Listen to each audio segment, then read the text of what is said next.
Why do you think it switched?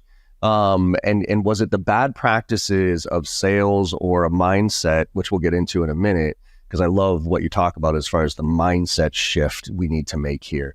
But do you think there was a point where it just kind of devolved and became a negative perception?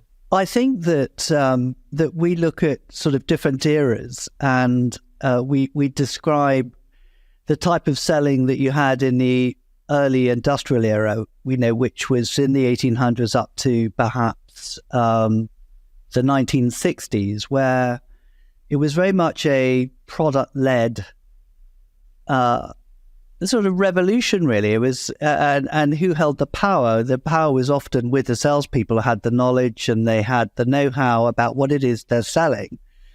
And a lot of the techniques that they were taught was how do you manipulate a conversation in order to get to the result you want to get. And, salespeople got very good at that. And I think a lot of people on the receiving end of that sort of manipulation then led to a lot of the mistrust that existed with sales. And I think that whole power play shifted, when Peter Drucker coined the term knowledge worker, and where the competitive advantage shifted towards the buyer and the internet, of course. And, buyers are much more informed about products than sellers. And because of this, hundreds of years of perhaps sellers being in control, and perhaps some of these mis-selling techniques and pyramid selling and some of these awful things that used to happen kind of made the buyers say, okay, now it's our turn, and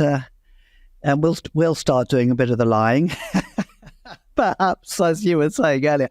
But actually, I think it shifted, and we've all seen the stats now of at what point do buyers get involved in sales discussions.